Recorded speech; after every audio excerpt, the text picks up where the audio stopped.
Welcome to the ElderAbyss show.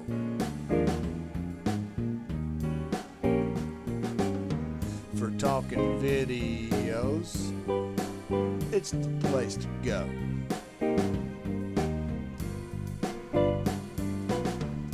Game tips, rants, tactics, and more.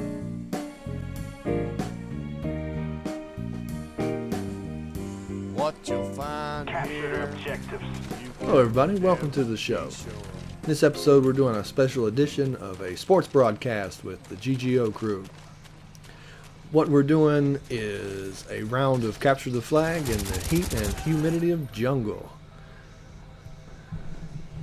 For this matchup for the GGO crew we've got ElderAbyss, Ash, Darth Moochie, and Bonnie Parker, with a couple of free agents, Mr. Deeds and Gleason, against a team full of randoms that was so successfully chosen by the matchmaking system of Call of Duty Black Ops. This should be an interesting matchup for us to watch, as for the core of the GGO crew, myself included, this is our very first capture the flag match in Call of Duty Black Ops.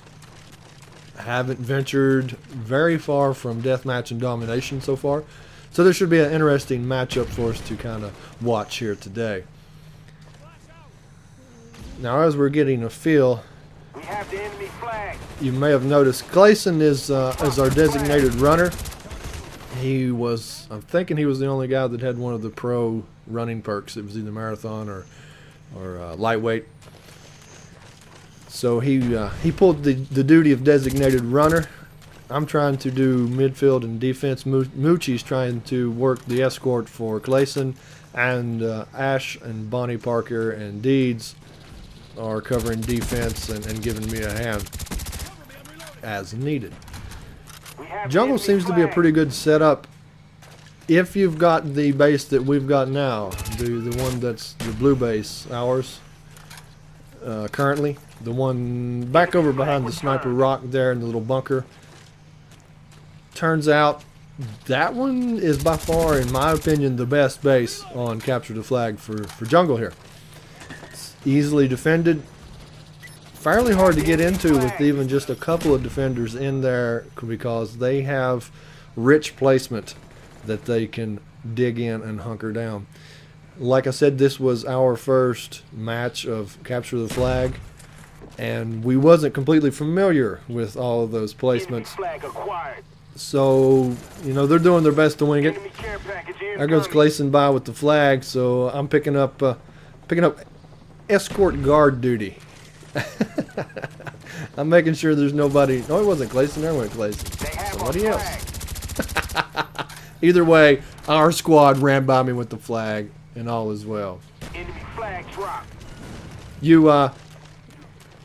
Typically what I want to do is if I'm playing midfield or running defensive escort for the flag runner, or pretty much anywhere, if the flag carrier on my team goes by me waving the other colors in the wind, don't just turn tail and run right behind him. You know, hold your position or keep moving. Or what I like to do is hold my position there, let him get a little bit ahead of me, and then start falling back, kind of a lagging behind. Lagging's such a bad word to use when you're talking about this game.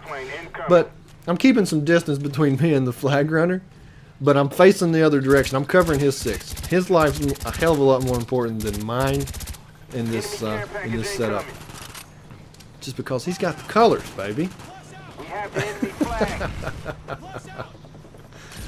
Now, as far as attacking the base on this side, the one over here behind the village, in between the village and the ruins here, the village seems to be a pretty good way to get up in here, because you've got concealment coming up.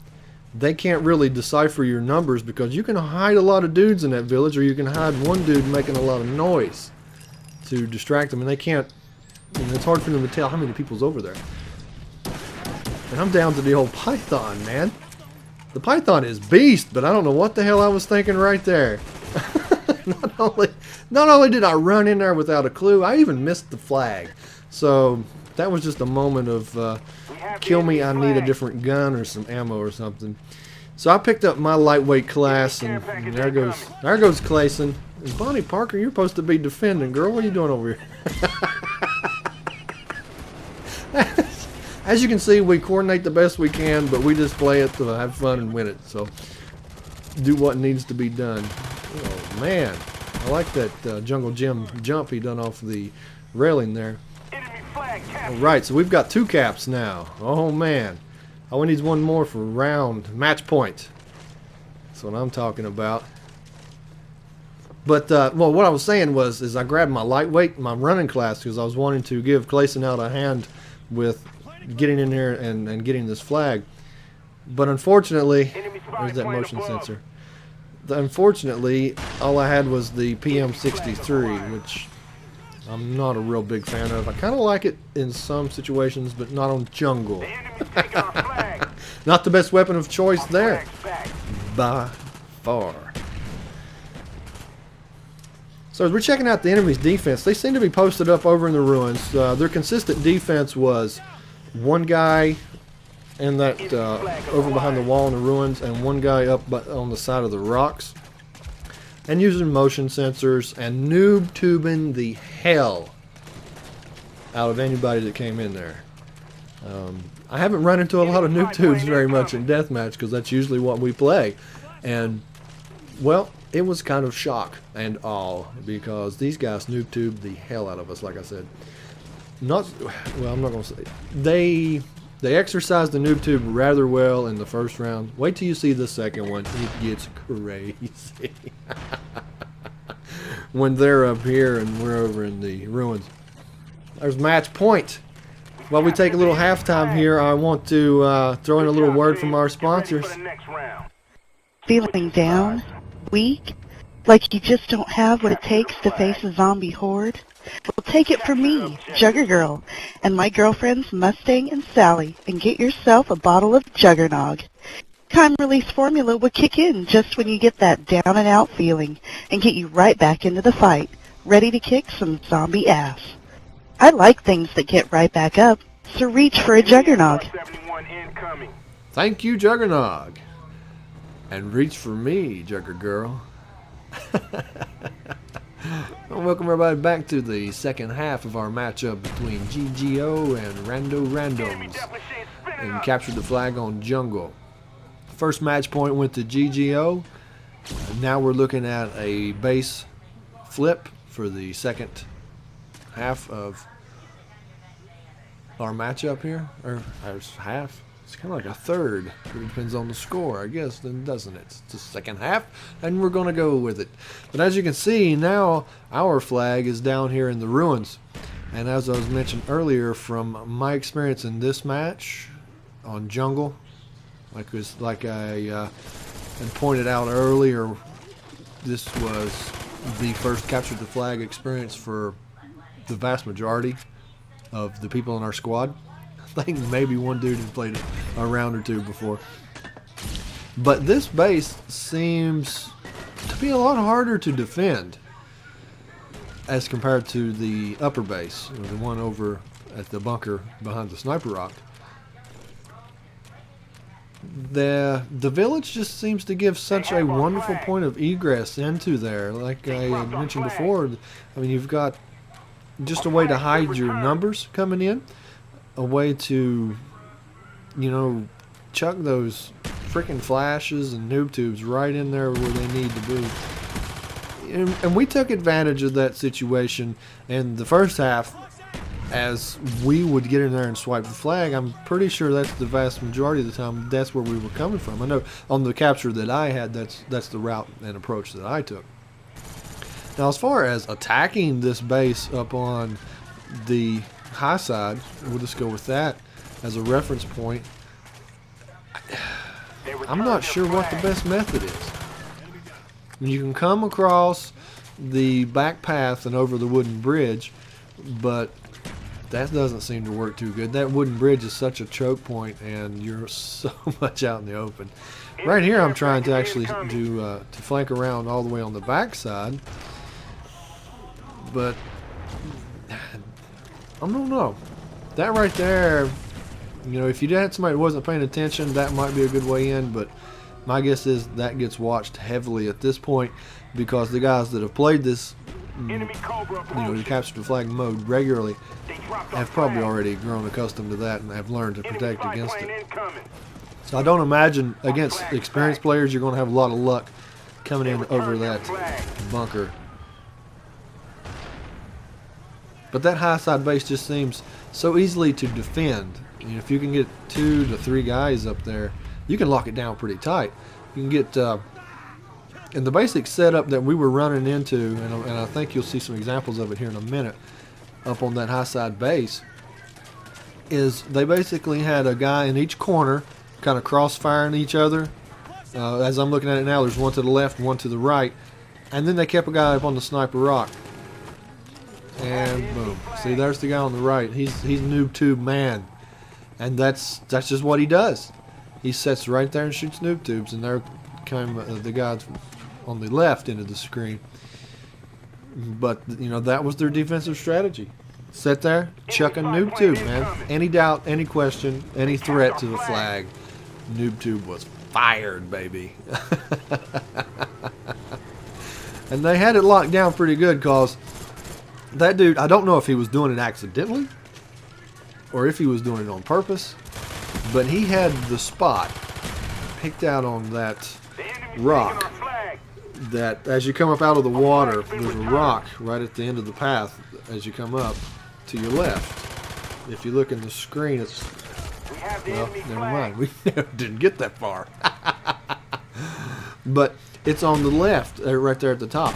And he had a spot picked out on that rock, apparently, because this worked for him several times, that he could shoot that noob tube, hit that rock, and kill you in the path. And it was just blam, blam. But as you can see, we did manage to get in and grab the flag. So Clayson ran by me with it. I kick in the defensive mode, and we got it there, 1-1. So it's a little harder to pick up, but we did manage to get in there and get it.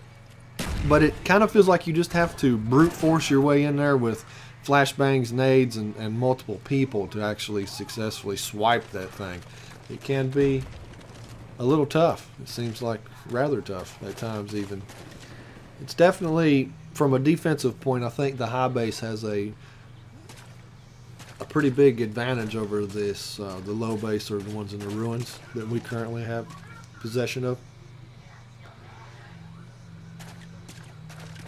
And there's that's that's the guy up on the rock, man. So I mean, they got a pretty good defensive setup. I give them that. They had that thing locked down pretty tight. Enemy flags rock. And our flag's gone. Enemy flag returned. And it's back. Enemy care package incoming. See, yeah, it looks like they're hanging out in the ruins there on our flag. I don't know if he's just trying to put some guys down waiting on the respawns to get in there to get it, or if he's just trying to get a few kills for a kill streak. Or, Enemy mortar team spotted. Take cover. here comes the mortar team, so that may answer my question. I tried to slip by that claymore, but softened me up. And right there in that clip, you got a good look at their defensive stance. For the primary defense, they've got one on the left, one on the right, like I said. And they're just hunkered in behind those barrels and boxes and things.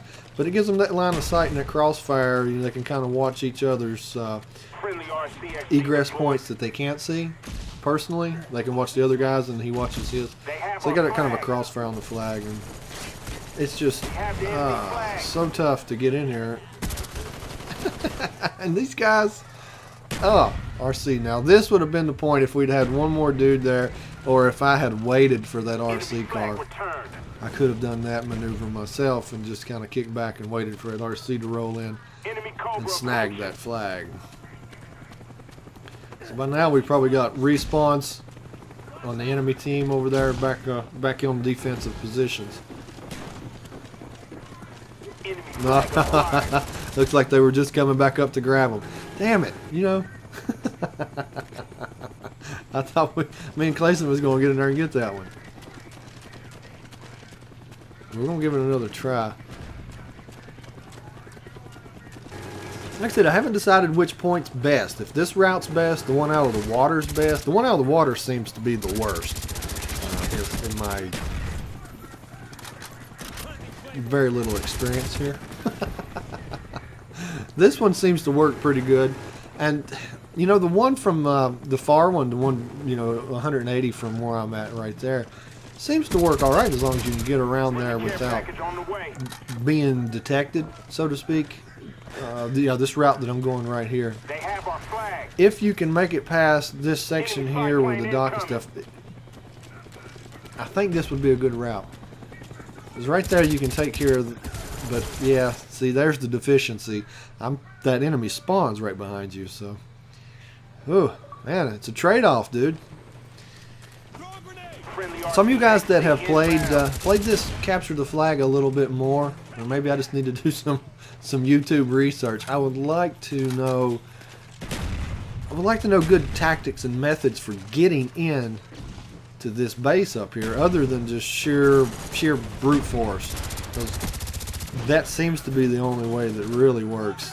And they just capped a match point on us. We lost that round, but it's not over. Get ready for the next one. All right. So that's a little disheartening. You know, we had a first good half, and we were feeling good about it, and then, you know, that one didn't go so well. We got one capture on them, but we just couldn't get in there to get that flag. The only thing right now that is giving me a grin and some pleasure as we start this round is that we have the high base. That high side base seems to be a lot. I think that's just the preference, man. I really do. And enemy dogs, baby. So they were holding on to some kill streaks, trying to mow us down right off the start. And during our respawn, grab the flag. I'm sure that was their tactic. It's a good, solid tactic. Not a thing wrong with that. But dogs may not be the most effective thing against me. Cobra heading your way. Because I am an avid dog user. They are my favorite kill streak. You know, as far as like a offensive kill streak, the dogs are my favorite. So I've had plenty of time to study how people kill my dogs, and I've become quite efficient at it myself. If I can only kill those dudes like I do the dogs, I would be in good shape. But it can be difficult at sometimes. Looks like Deeds just dropped a beast of a napalm. And I'm thinking maybe we get in over here in time to take advantage of the respawn. I'm not sure. Oh, helicopter! That's alright. Watch the UAV. If you got one of those things over your head, always try to stay away from the nose. And you'll be alright. Those things, they turn around so slowly and they just piss around. It'll take a couple times to get used to it if you're not familiar with what I'm talking about. But if you stay right under them and right under the tail fin section of it on that half, you can stay alive pretty easily, and it won't even shoot at you. So a lot of the times it's almost like you can jump the enemy team, because if they don't see the helicopter shooting, they assume there's nobody there. Some of them do, and you can get the drop on some dudes once in a while. So these guys are firing these noob tubes, man. Check this shit out. So this is what I was telling you about, man. It's like the longer this match went on, the more intense the noob tubage got. Well, I finished that guy. I was in that in the second chance, man. You know what? Second chance yourself, son. Hiding in the tree. Really, brother? Alright, I had to hang out there for a few minutes to get my backup. Because if you was watching the UAV, you noticed I was the only one in the village. But I was trying to make enough noise that they wouldn't come over there looking. So I've got the flag. I'm doing my run back over my dead dogs. I'm sorry, puppies. Oh, this is not my dead dog. As I'm so used to saying it, I think they're mine. There's enemy dead dogs. Burn, bitches. Burn! I had to hold it up there. Flag Just a captured. moment to make sure we had it cleared out. And we got the match point that we needed to pull off the victory. Mission accomplished. Hope you Evac guys on the enjoyed way. the show. The layout's a little different, but it's a little long. But y'all have a good one. Thanks.